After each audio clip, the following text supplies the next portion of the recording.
April in Fairbanks was an unreliable month. This year, an unseasonable cold gripped the town. Snow fell, the birds stayed away, the rivers stayed frozen. Even the old-timers began to complain, and they had spent decades in this town that was called the coldest in America. Matthew walked away from the ice rink after practice, his hockey stick slung over his shoulders. He knew he looked like an ordinary 17-year-old in a sweat-dampened hockey uniform and boots, but looks could be deceiving. He knew it, and they knew it, the kids he'd gone to school with for the past few years. Oh, they were friendly enough. No one judged anyone this far from civilization. You could be whoever you wanted to be. But they gave him a wide berth. Rumors of his breakdown had spread faster than a wildfire on the Kenai. Before he took his seat in his first class in ninth grade, he'd already had a reputation. High school kids, even in the wilds of Alaska, were still herd animals. They sensed when there was a weak member in their midst.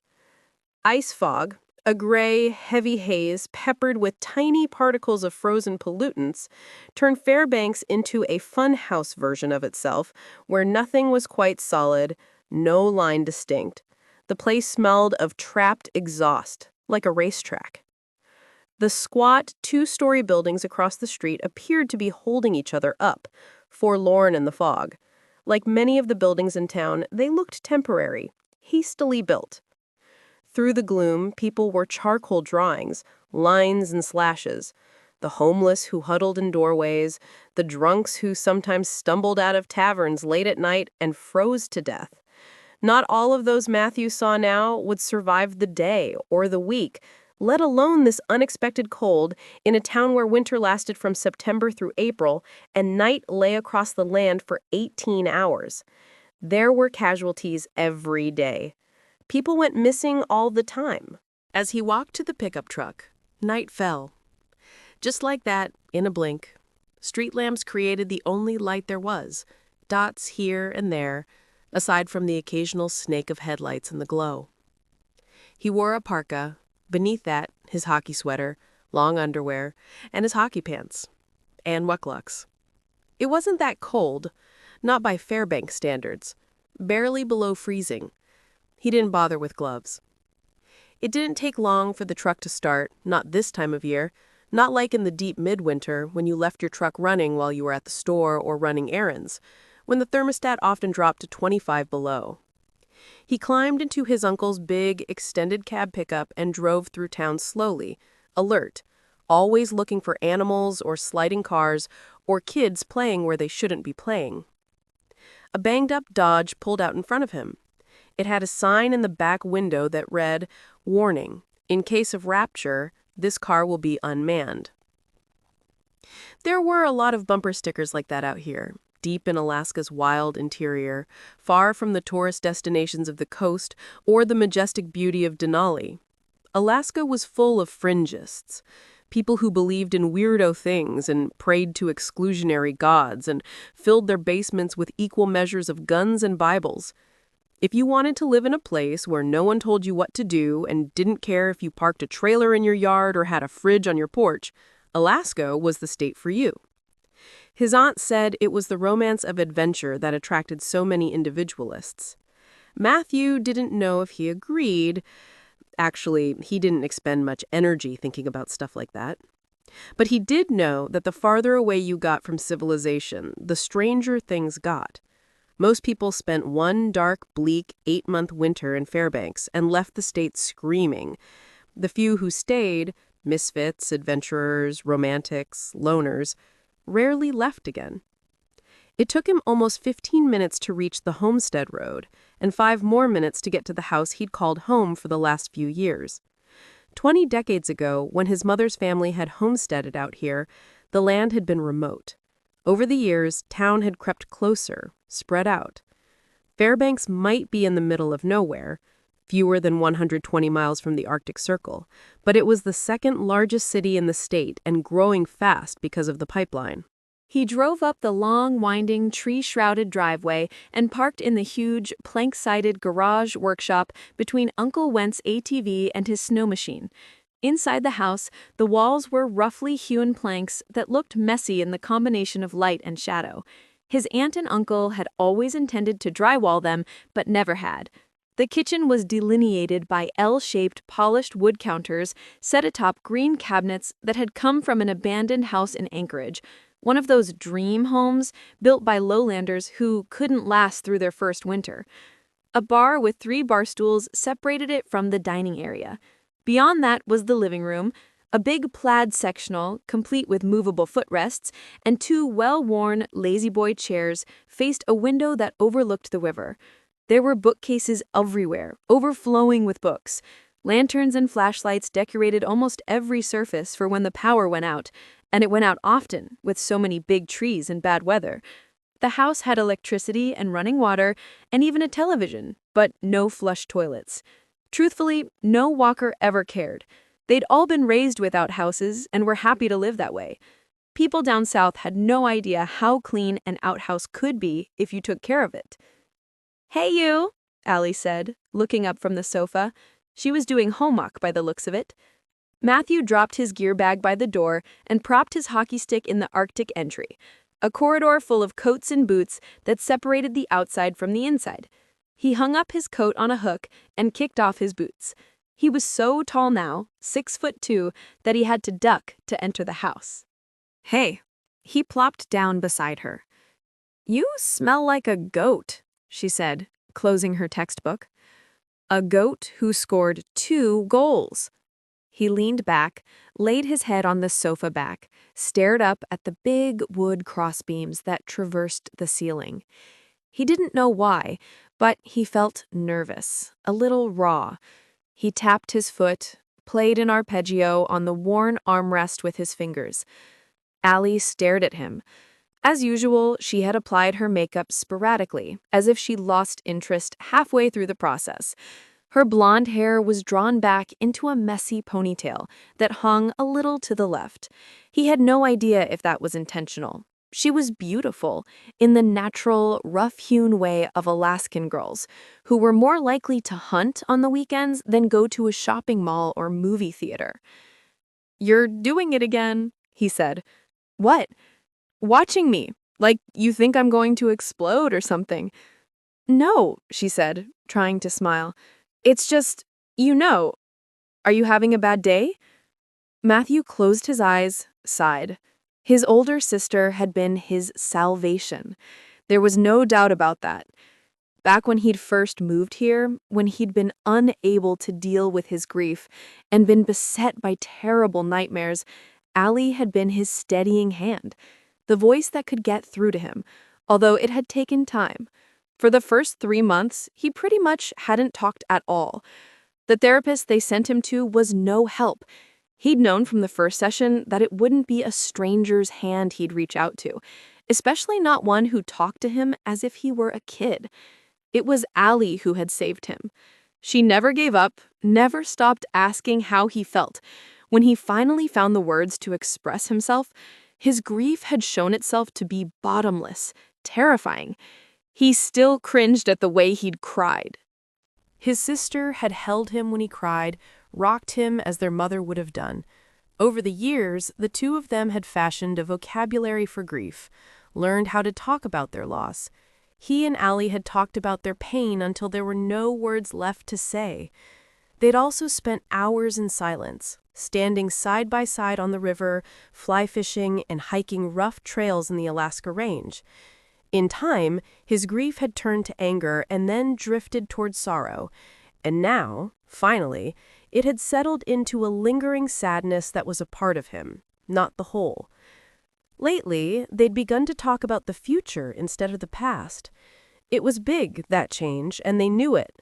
Allie had been hiding out in school, using the classroom as a shield against the hard realities of life as a motherless girl. And she'd stayed here in Fairbanks to be at Matthew's side. Before Mom's death, Allie had dreamed big of moving to New York or Chicago, someplace that had bus service and live theater and opera halls. But as with Matthew, loss had rearranged her from the inside out. Now she knew how much family mattered and how important it was to hang on to the people you loved. Lately, she'd begun to talk about moving back onto the homestead with Dad and maybe working with him. Matthew knew that his presence here was holding his sister back. It could go on this way forever if he let it, and a part of him wanted to do just that. But he was almost 18 years old. If he didn't push his way out of the nest, she'd stay next to him forever. "I want to finish the school year in Canuck," he said into the silence. He heard the question she didn't ask and answered it. "I can't hide out forever," he said. Allie looked frightened. She'd seen him through the worst of times, and he knew that she was terrified of him sliding back into depression. "But you love hockey, and you're good at it." "The season ends in 2 weeks, and I start college in September." "Lenny." Matthew wasn't surprised that she understood. He and Allie had talked about everything, including Lenny and how much her letters meant to Matthew. "What if she goes off to college somewhere? I want to see her. I might not get another chance." "Are you sure you're ready? Everywhere you look, you'll see Mom." And there it was, the big question. The truth is, he didn't know if he could handle any of it. Going back to Canuck, seeing the river that swallowed his mother, seeing his father's grief in technicolor, up close. But he knew one thing. Lenny's letters had mattered to him. Maybe they'd saved him as much as Allie had. For all their separate miles and their different lives, Lenny's letters and the photographs she sent reminded him of who he'd been. "I see her everywhere here, don't you?" Allie nodded slowly. "I swear I see her out of the corner of my eye all of the time. I talk to her at night." He nodded. Sometimes in the morning, when he woke up, he had a split second where he thought the world was upright, that he was an ordinary kid in an ordinary house, and that his mom would soon be calling him down for breakfast. The silence on mornings like that was awful. "You want me to come with you?" He did. He wanted her beside him, holding his hand, keeping him steady. "No, you don't get out of school until June," he said, hearing the unsteadiness in his voice, knowing she heard it too.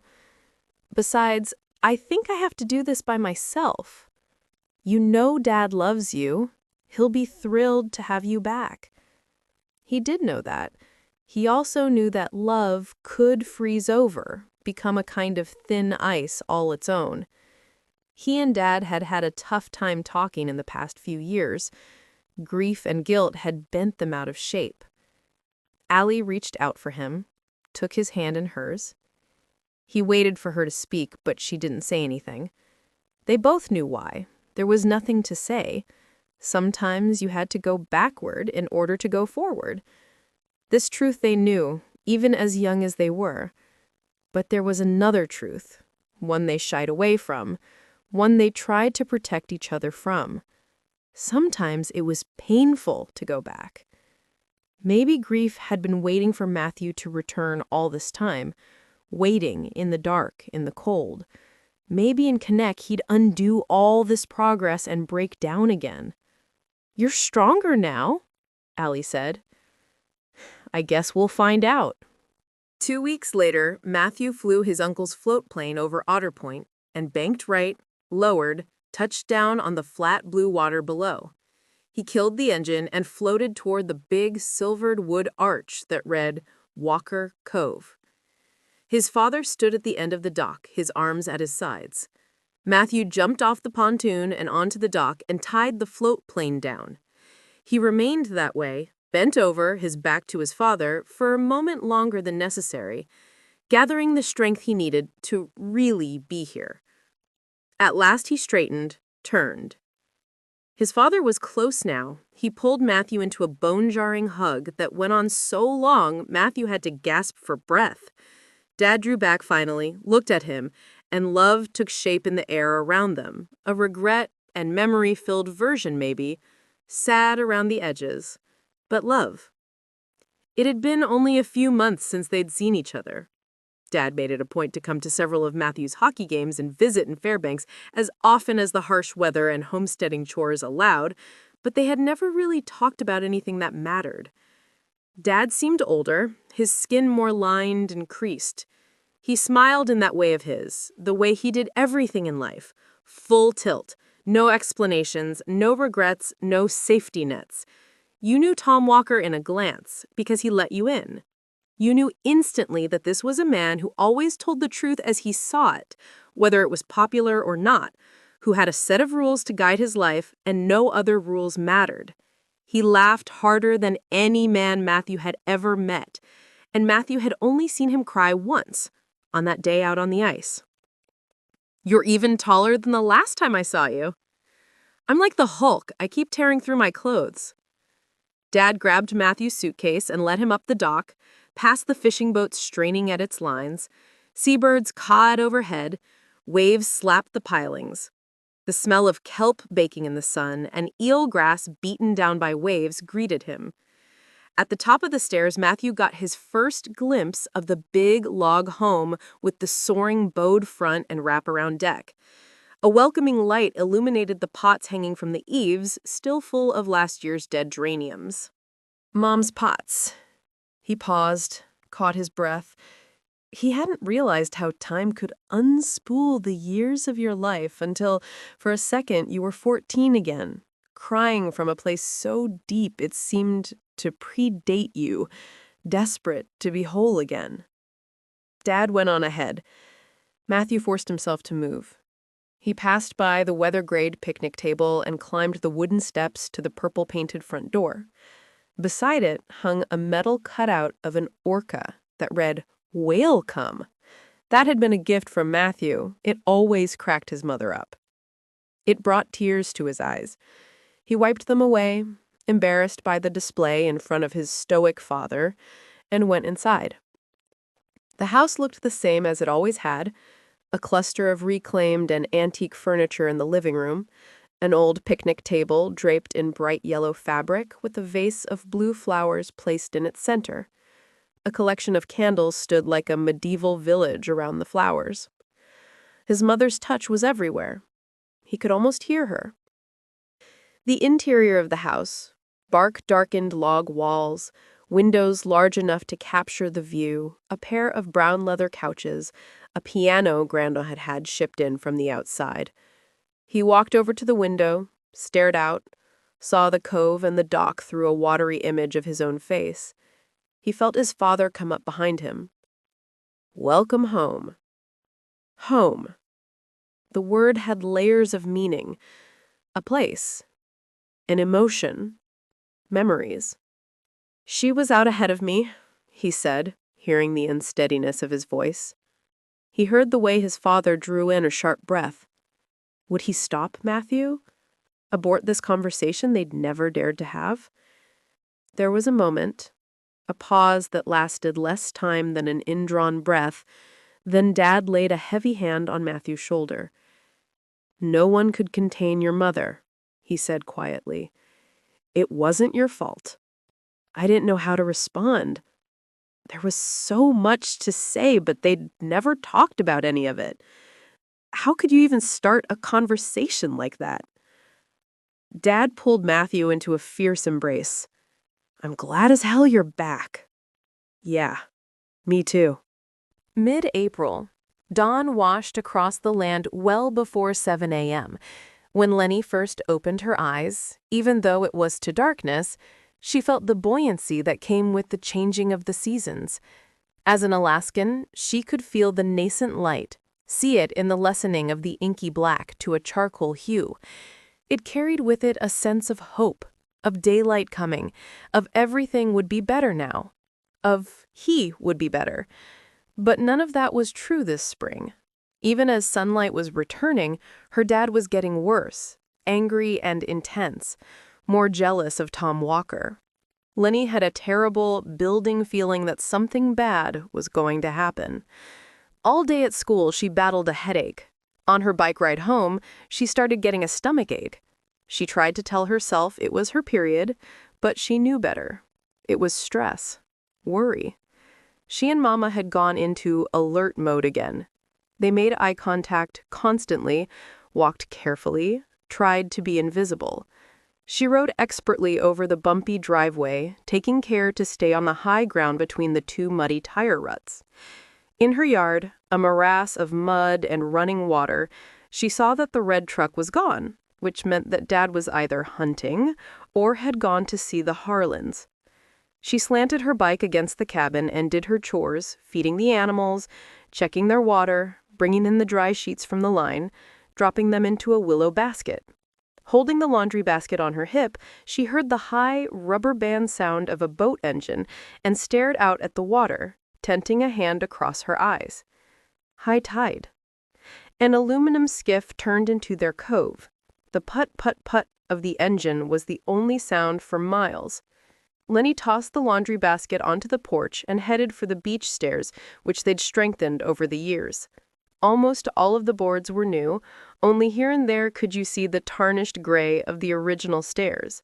She descended the zigzag steps in her muddy boots. The boat puttered forward, its sharp prow angled up proudly on the waves.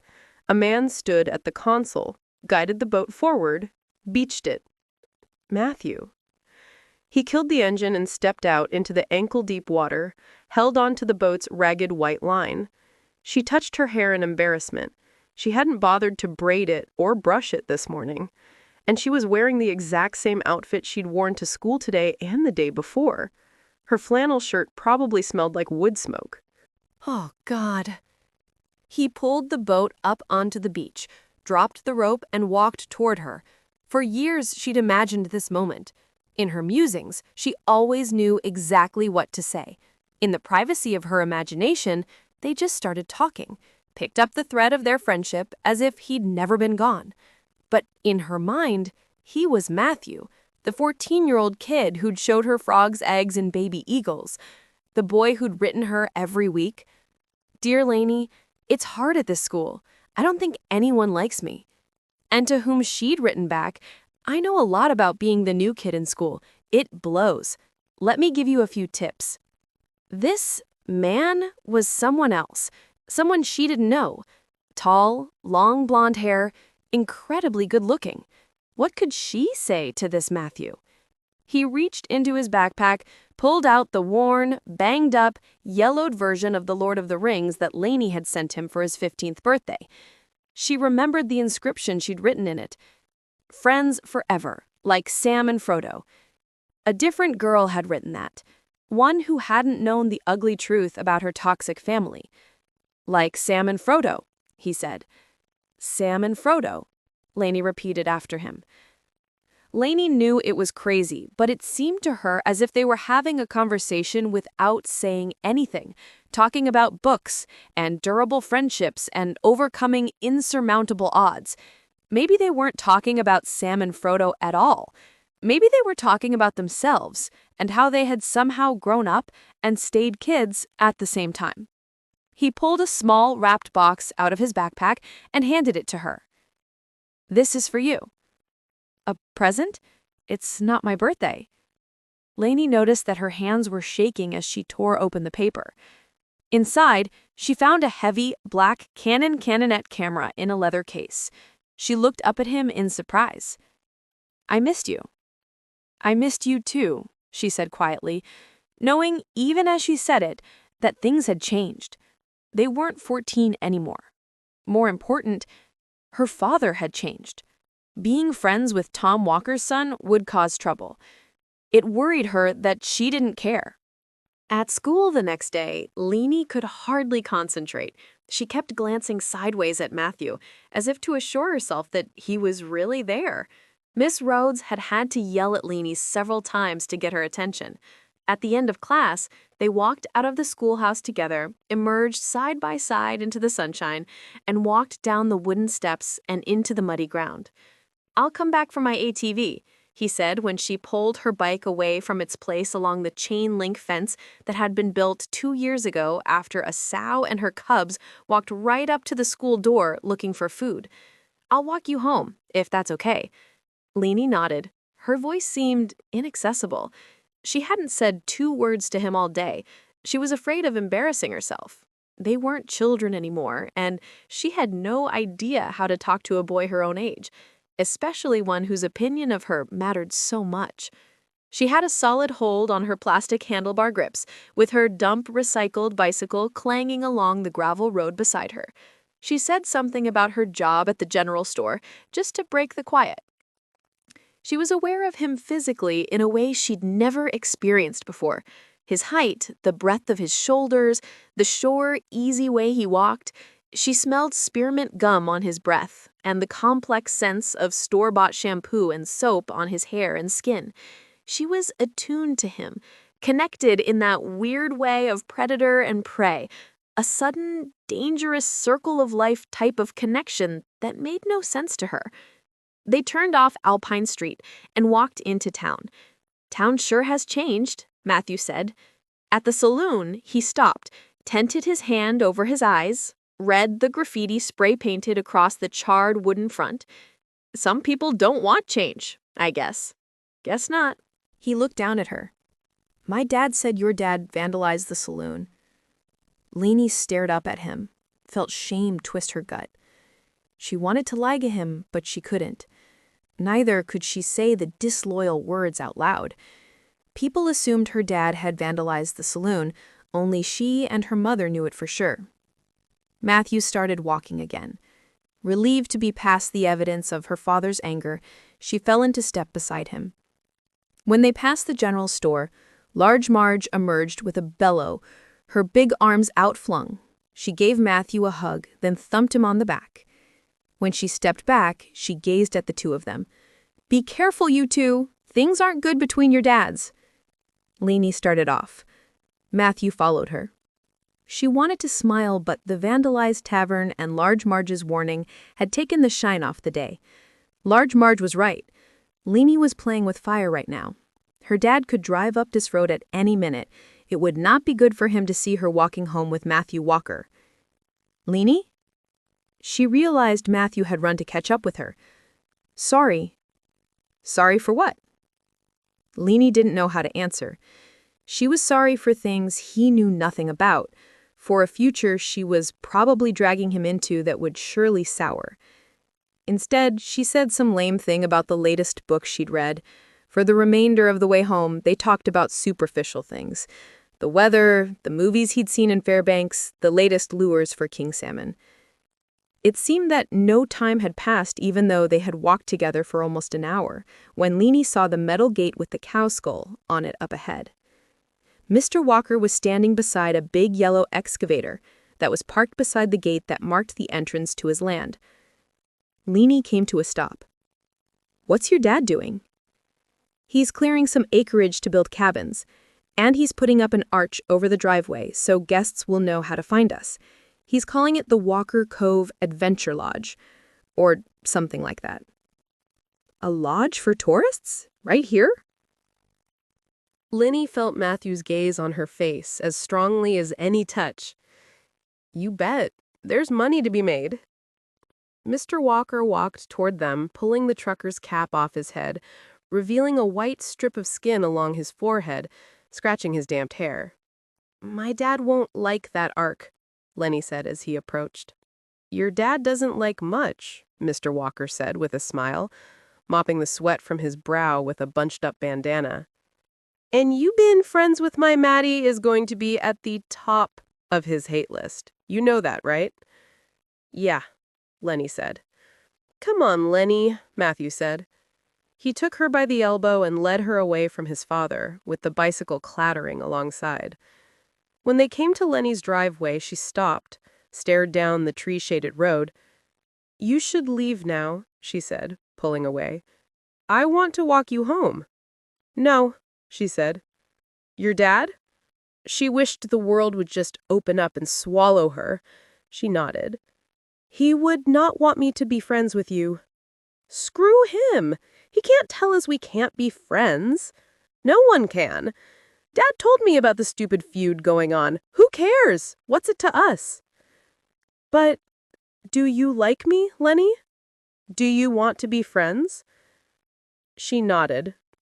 The moment felt solemn, serious, a pact being made. And I like you. So there. It's done. We're friends. There's nothing anyone can do about it. Lenny knew how naive he was, how wrong.